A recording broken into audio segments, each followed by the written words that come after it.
Good morning, everybody. It's Miss Megan, and welcome to Circle Time. Let's start off our Circle Time with our pledge. Yesterday, I showed you the pledge in sign language. Do you want to try it with me today? Let's try. Ready? If you don't want to, you can stand at attention like you normally do. All right? Attention, salute, pledge. I pledge allegiance to the flag of the United States of America and to the republic for which it stands, one nation, under God, indivisible, with liberty and justice for all. Very good. I'm so proud of you. Thank you so much for coming today. So let's get our day started. We need to do our calendar. Do you remember what month we're in right now? Yell it out really loud for me. April. Let's sing our April song. Are you ready? All right, here it goes. Sing a song for April, April. April is the 4th month and spring is here as well. Days are getting warmer and flowers start to sprout. April, that's what April's all about. Very good. It is April. And the song says that it's the 4th month out of the year. And we have 12 months all together to make a whole year. And we always sing and dance to the months of the year. I want to see you do it too. Ready? Let's sing our months of the year. January, February, March, April, May, June, July, August, September, October, November, December. These are the months of the year. Great job. So we know that it is April, January, February, March, April. And then we have some other words up on our calendar, and there's 7 of them. Days of the week. Can we do our days of the week song? Show me those 7 fingers. Ready? Days of the week. Days of the week. Days of the week. Days of the week. Days of the week. There's Sunday and there's Monday. There's Tuesday and there's Wednesday. There's Thursday and there's Friday. And then there's Saturday. Days of the week. Days of the week. Days of the week. Days of the week. Days of the week. Very good. So we have a month, days of the week, and then we have these numbers on the calendar, and those numbers tell us how many days that are there that month and what today is. So show me those magic fingers. Wake it up, shake it up high, shake it down low, and help me count to see what is our number today. Ready? 1, 2, 3, 4, 5, 6, 7, 8, what is it? 9. Very good. I'm going to show you how to draw or write a 9. I've got a new board that a sweet neighbor gave me. So here's my writing board. And let's see how to draw a 9. It's a circle and a stick. I've got to be really careful because it kind of looks like this letter. That's a P, and we don't want to write a P when we're doing a 9. So a circle and then a stick. Very good. So today we know our number is 9. So we can read today's date. We put our finger on 9 and we go up the elevator to see what day of the week. The Thursday. So today is Thursday, April 9th, 2020. Can you read it with me? Today is Thursday, April 9th, 2020. Great job. Give yourself a pat on the back because you just did all of calendar. So we need to sing our alphabet song. Are you ready? I'm going to slide the camera back a little, and Miss Megan's going to slide out of the way so we can sing our alphabet. Can you help me do the motions at home too? All right, ready? Do you know your letter sounds? Do you know your letter sounds? They will help you learn to read. They will help you learn to read. Help me out, ready? A, ah. B, B, B, B. C, C, D, D, D. E, E, F, F. G, G, G. H, I, J, J. K, L, M, N, N. O, ah. P, Q, qu. R, S, T, U, V, V. W, W. X, Y, yeah. Z, Z. Do you know your letter sounds? Do you know your letter sounds? They will help you learn to read. They will help you learn to read. Very good. So this week we learned all about this letter. And I'm going to write it on my board. Are you ready? Straight line down, out. Go out, up, and around. What letter is that? E. And we said E is a very special letter because E is a vowel. And vowels make two sounds.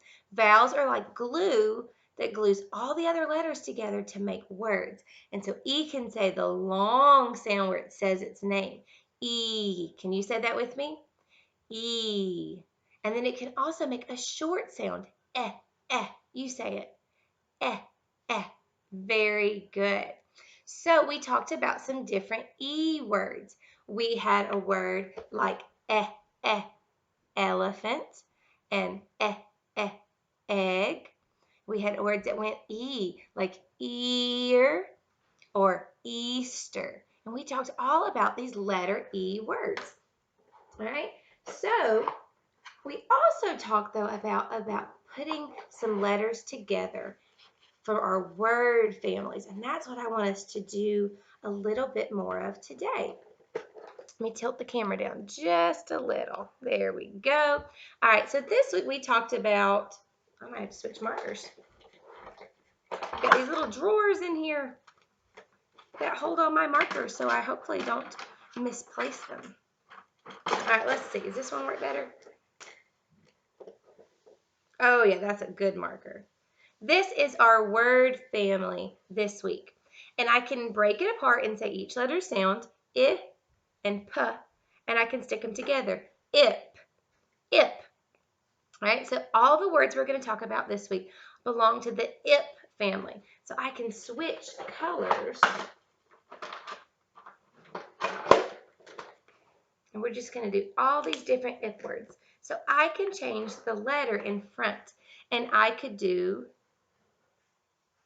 a D. Watch Miss Megan sound this out. D-ip. D-ip.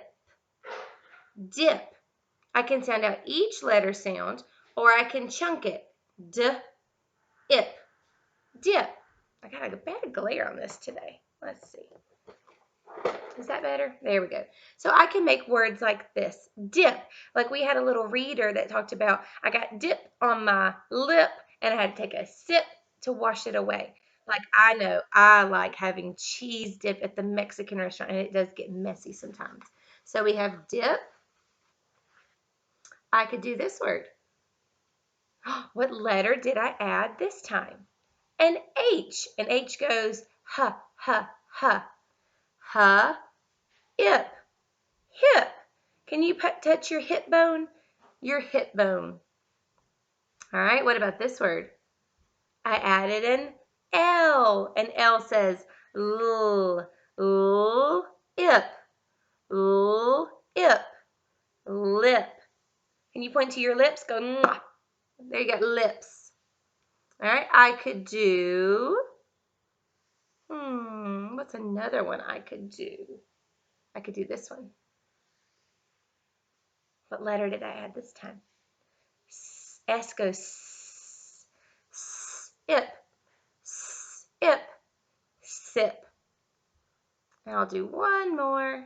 This time I added a Z, and Z says z, zip, zip. Very, very good.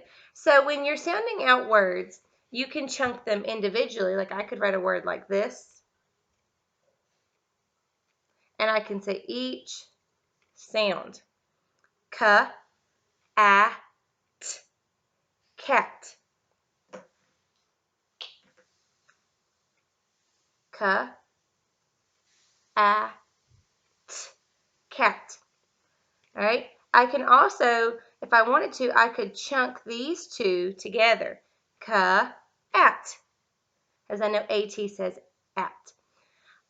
Whichever way is easier for your child. Because some kids, they notice when they figure out that like a word family makes a certain sound, they just know it. They just memorize it. So ka, at. So I could change this into a B, and all they're having to change is the initial or the first sound. All right. Now, if your child is struggling with the word families, it's okay. They have to really be able to start sounding out the word families and reading. They really need to have a solid foundation in their letter sounds, which is why we, even in my classroom at school, we do every day we sing some type of alphabet song that goes over those sounds. And we do a lot of like learning games. Like in our classroom, we do learning centers. So it's always in a game format, but they're practicing these skills. So maybe they're building words or digging letters out of sand or even dried rice or beans and doing like a letter hunt. And when we pull them in small groups, we're helping them. They're identifying what that letter is in their hand and matching it to their paper, coloring it in on their paper. But when we do it in small group, we're helping them identify not only what letter is it, but what sound does it make. So if your child's struggling, or maybe you're joining our class and they're a young 3 or a young 4, they may not be ready to do the CVC words, and that's fine. Even if you're in Miss Megan's class and you've been with me all year in regular school, if this is not a solid foundation yet, it will be, and just keep working at it. They'll get this, and so that's okay. So don't stress if they're having a hard time with it. If it's to the point of frustration, just stop. If they're getting frustrated, they're not learning at that point. And we want it to be fun, especially right now because everything's different and we don't want anyone to be stressed out. I have a silly song for you. It is almost Easter. And one thing that we think about Easter is bunnies, but we also think about little baby chicks because we have eggs. And this is kind of goes to the song of I'm a little teapot, but it's I'm a little chicken. All right. So let's do our little chicken wings. Let's do chicken wings, all right? I'm a little chicken ready to hatch, pecking at my shell, scratch, scratch, scratch.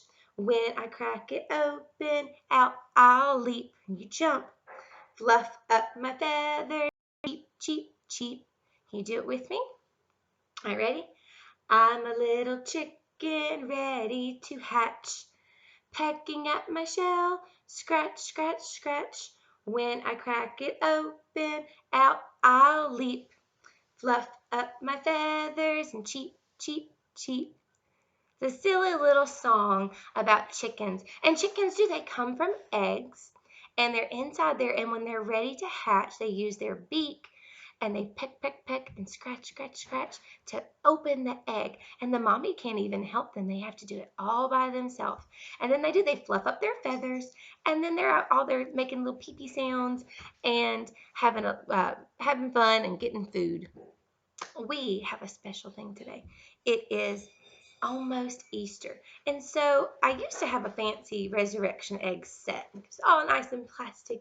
And they had all these little cute little trinkets in there. But my little girls, they love it so much, which is great, but they've lost all the pieces. So I had to get a little creative, and this is something that you can do at home too. So I took a regular egg carton. I took all my eggs out and put them in a bowl and put them in my refrigerator. And I have a link on our Facebook page on Mrs. Duncan's class of where you can print out your very own resurrection eggs. So I'm going to go through our resurrection eggs. So I have little plastic eggs, and I wrote the numbers on them, and I kind of wrote it over the little crack, the little seam, so that if they get mixed up, I can remember where they go.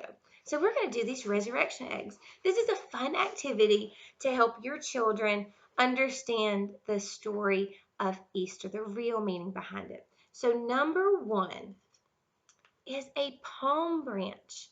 And the palm branch represents that triumphant entry, Palm Sunday, what we talked about last week, of how Jesus entered into the city, and it was like this big celebration. Everybody had heard all of what Jesus had been doing, all the miracles he had done, and they were so excited. And then number two is this piece of bread. And it's to remind us of that Last Supper where the Jews, they were celebrating Passover. And Passover started Wednesday night, last night. And they would stop and remember about how God had saved the Israelites from all the plagues, and that last plague was the angel of death. And God had given the Israelites special instructions of to kill a lamb and use its blood over the doorpost, and then they would go inside and stay inside and have this feast of this lamb. And the angel of death would pass over all the houses that had the lamb's blood on it. And Jesus he was celebrating this tradition, this holiday, because he was Jewish, but he was saying, I've got a new twist to it. When you eat this bread, remember that my body's going to be broken. When you drink this wine or this juice, remember my blood that's poured out for you. He was trying to show them what was coming, and he started a new tradition that we call communion. Number three are these praying hands. Jesus went to the garden, and him and his disciples, he wanted to be alone with God to pray. Jesus knew what was coming. He knew that he came to die, and he knew it was going to be a hard choice, a hard thing to go through, and he needed to take time to pray. And we talked about how we can pray to God anytime, anywhere, and about anything. All right. Number four is a coin. It's money. When Jesus was in the garden, one of his closest friends, one of his disciples, Judas, he had gone to the officials, the rulers of the time that didn't like Jesus, and he made a plan with them for 30 gold coins that he would lead the soldiers to Jesus to arrest Jesus. And the coins are there to remind us that even, and you know what? Jesus knew that Judas was going to do that, even at the Last Supper. And Jesus wasn't mad. Jesus still loved Judas. And he understood that that was part of the plan, and he forgave him. Number five is next. And number five has this rope. It's a piece of rope. And the rope is to show us that Jesus was bound up. He was tied up, and he was led away and arrested by the Roman soldiers. Now, Jesus could have called angels to get rid of the soldiers. Peter took a sword, and he slashed at one of the soldiers and cut off his ear. And Jesus said, Peter, this is not the way. And Jesus touched that soldier's ear, and he healed it. And now, can you imagine what that soldier was thinking? He's sitting here trying to arrest this guy, and his ear gets cut off, and Jesus heals him when he's the one arresting him? That's hard to imagine. Number six. Number six is a feather. Peter denied Jesus 3 times, and a rooster crowed just like Jesus said it would happen. Peter had said he would never turn away from Jesus. He would never deny him.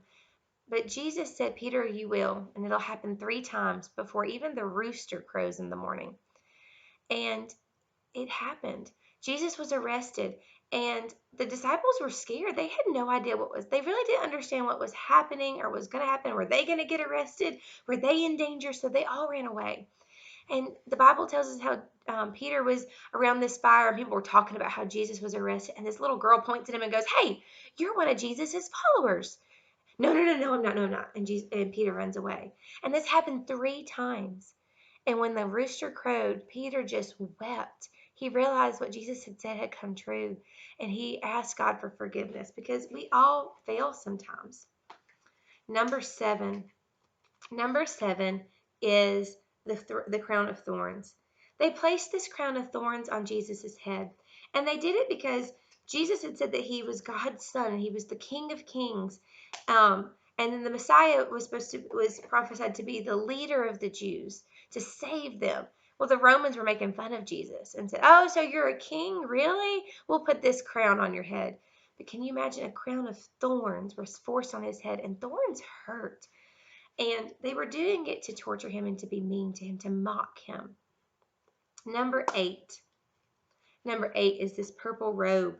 The robe was taken away from him. They put this robe on him. Purple was a color that was reserved for royalty and for only important people. And again, they were making fun of Jesus and said, "Oh, so you're a king? Here's this robe." And they had beaten him and hurt him and put the thorns on his head. And they're making fun of him in all of this. They even they were spitting at him. It was to humiliate or to embarrass him. Number 9 is the cross. Jesus had to carry this big wooden cross through the town all the way till Golgotha, which is the place where they would crucify the criminals. And Jesus was nailed to the cross. This was the punishment reserved for the worst of the worst. And they drove nails through his hands, and they drove nails through his feet, and they nailed him to this cross. And we know from science, from studies of science of how this would kill people, was that they really, to even take a breath, they'd have to pull themselves up on those nails to breathe. And they would, you would be losing blood, and you would be unable to breathe. And this was just a miserable way to die. But Jesus went to the cross for you and me. He could have stopped it. He's all God. The nails didn't hold him on there, but he chose to out of love.